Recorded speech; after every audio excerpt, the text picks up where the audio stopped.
The iron axe had descended, a blur of steel and primal force, aimed squarely at the Norse warrior's chest. In a desperate reflex, the shield rose, intercepting the blow with a sickening thud. The impact reverberated, sending splinters flying, but the shield held. It absorbed the violence, protecting the man behind it.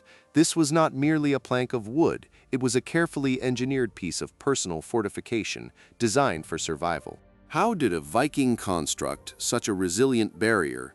The answer began with material selection. Unlike the heavy, dense woods favored for ship keels, the typical Viking shield was crafted from lighter timbers, lime, fir, or spruce.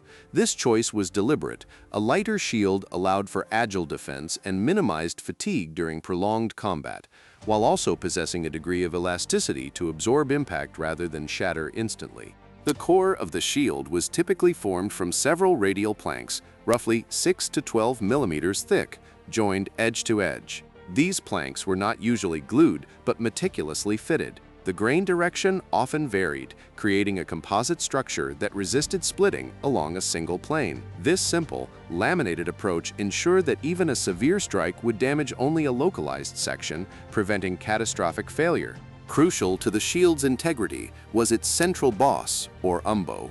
This dome-shaped iron cap, secured with rivets, served multiple functions. It protected the warrior's hand, allowed for a firm grip on the central bar, and most importantly, presented a deflecting surface for incoming blows. An axe or sword striking the boss would glance off, dissipating energy and sparing the underlying wood. The rim of the shield was often reinforced, frequently with leather or raw hide sewn tightly around the circumference. This binding prevented the edges from splintering upon impact or from the stresses of being struck. Some shields also featured an iron rim, offering superior protection but adding considerable weight, a trade-off that depended on the warrior's role and preference. Finally, many shields were covered with leather or linen, stretched taut and adhered to the wooden surface. This outer layer further bonded the planks, providing a significant increase in tensile strength and resistance to moisture. It also offered a smooth canvas for painted designs and personal symbols, which were not merely decorative, but often served to identify the warrior in the chaos of battle. The engineering of the shield was only half the equation. Its efficacy lay in its deployment. A warrior carried his shield not just as a defensive tool, but as an extension of his will. The central grip, rather than forearm straps, allowed for dynamic manipulation, pushing, parrying, and even striking with the shield's edge or boss. This adaptability was crucial in the fluid chaos of Viking Age combat. In mass formations, the shield became a module within a larger, living defensive structure, the shield wall. Norsemen would interlock their shields, creating an impenetrable barrier against enemy charges and missile fire. The slightly convex shape of many shields allowed them to fit snugly, minimizing gaps. This collective defense transformed individual resilience into an unstoppable, advancing bulwark. Beyond defense, the shield was also an offensive instrument. Its robust construction allowed warriors to shove opponents, break their formations, or deliver blunt force trauma with the iron boss. The weight distribution and central grip facilitated quick pivots and aggressive maneuvers, turning what might seem a passive defense into an active component of Viking battle tactics. Despite its robust design, no shield was truly unbreakable. Damage was inevitable. A skilled Norse warrior would maintain his shield, repairing splinters with pitch and new wood, reinforcing the rim, or replacing a cracked boss. This ongoing maintenance extended the life of the shield, a testament to its value as a vital piece of equipment and a practical approach to resource management. When compared to their contemporaries, the Viking shield often stood apart in its design philosophy. Frankish and Anglo-Saxon shields, while also circular, were sometimes heavier or relied more on complex boss designs. The Norse preference for lighter multi-layered wood with a central grip prioritized agility and dynamic movement, complementing their fluid raiding and skirmishing tactics. The focus on a comparatively lightweight yet structurally sound shield reflected the Viking tactical doctrine: rapid deployment, swift maneuvers, and the ability to maintain stamina during long periods of combat. While a heavier, thicker shield might offer superior static defense, the Norse knew that an agile defense combined with offensive capability was often the key to victory. The Viking shield, therefore, was a reflection of their martial culture. It was not designed for static siege warfare, but for dynamic, often amphibious assaults and swift engagements. Its relatively light construction facilitated portability and allowed warriors to row for hours before fighting. This efficiency of design gave the Norsemen a distinct advantage when operating far from home, relying on speed and suddenness. In the Byzantium Empire, for instance, armies often deployed much larger, heavier shields like the scudum, designed for dense infantry formations and prolonged defensive stands. While effective in their context, such shields would have been cumbersome for Viking raids, where flexibility and individual prowess were paramount. The Norse shield struck a balance between protection and practical utility for their unique form of warfare. However, the very efficacy of the Viking shield began to wane as warfare evolved. The rise of more organized, professional armies in continental Europe, often employing advanced cavalry and standardized heavy infantry, challenged the traditional shield wall. Projectile weapons, such as bows and crossbows, became more potent, capable of piercing lighter shields or exploiting gaps in formations. As the Viking Age drew to a close and Scandinavia transitioned into established kingdoms, the nature of conflict shifted. Larger, centralized states could field armies with more resources, leading to heavier armor and more specialized weaponry. The simple, versatile round shield, while still present, began to be supplemented or replaced by kite shields or pavises, offering greater body coverage. Christianization also played a subtle role.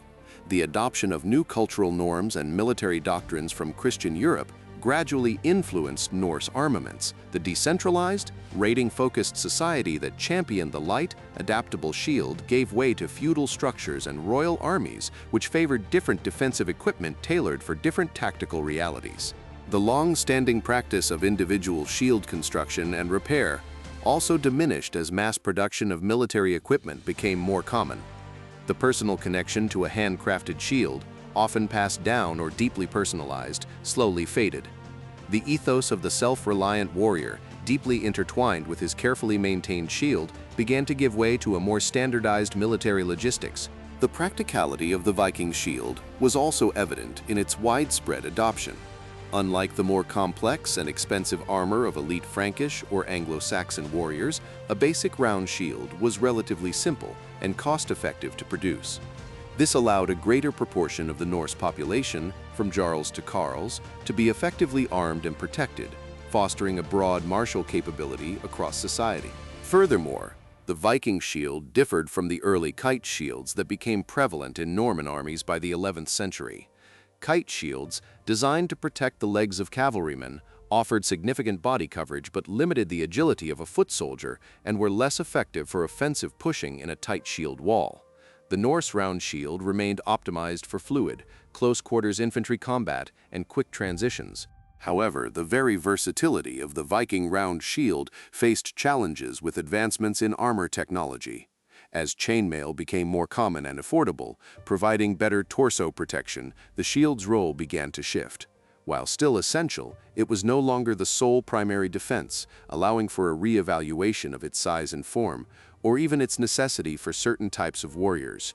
The increasing prevalence of powerful two-handed weapons, such as larger axes and longswords, also contributed to the decline of the traditional round shield.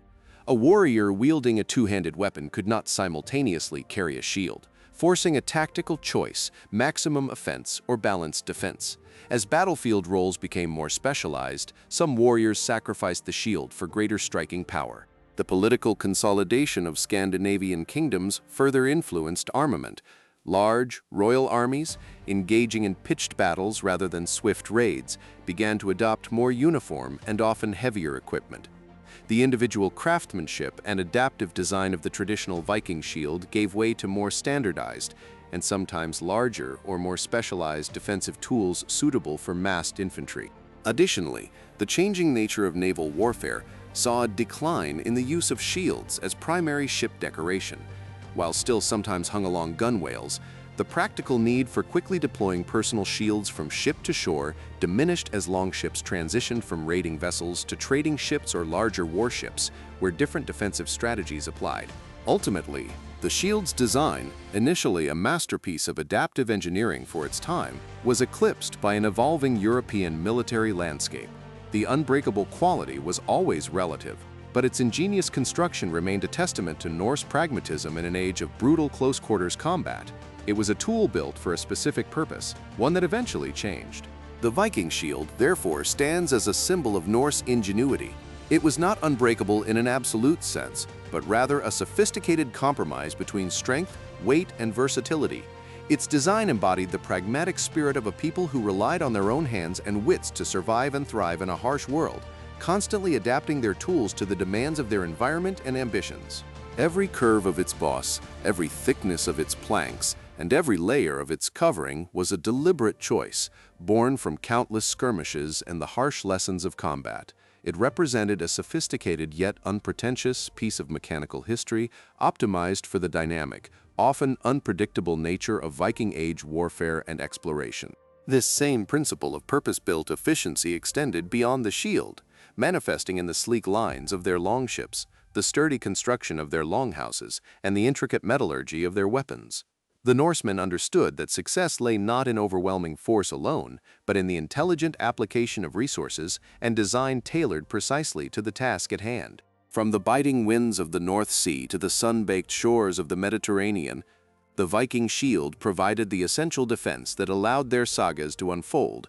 It was an integral part of their survival engineering, a testament to how meticulous craftsmanship and a deep understanding of materials could forge a reliable barrier against the forces of chaos and conflict. The legacy of the Viking shield is not found in a single indestructible artifact, but in the enduring principle it represents, the continuous quest for optimal performance through intelligent design. It serves as a reminder that even the simplest tools can become profound instruments of survival when crafted with purpose and insight. The Viking shield, in its essence, was a masterclass in practical engineering and adaptable defense. It was not a magical, impervious barrier, but a finely tuned instrument, crafted from carefully selected materials and assembled with a profound understanding of mechanics and human kinetics. It absorbed blows, deflected strikes, and stood as a bulwark in the chaos of battle, reflecting the Norse ingenuity in survival. Its design spoke volumes about the Viking way of life, self-reliance, efficiency, and a readiness for action. It was a personal fortification, yes, but also a module in a collective defense, a tool for both offense and protection, perfectly suited to the demands of their dynamic and often brutal world. The memory of the shield wall, an interlocking line of those round wooden bastions, still evokes the disciplined strength of the Norse warrior. It was a tangible representation of their communal defense, where individual resilience combined to form an almost unstoppable force, pushing back against their enemies with a shared purpose and shared protection. Though the grand shield walls of old have long crumbled, and the clatter of axe on umbo has faded into history, the principles of the Viking shield endure. Its simple yet effective engineering offers a timeless lesson in robust functional design, proving that true strength often lies in intelligent adaptation rather than brute force. So, while no shield could ever truly be unbreakable, the Viking shield came as close as human ingenuity allowed for its era, securing their survival and conquests across continents. What other ancient marvels of engineering do you believe were often misunderstood in their true purpose?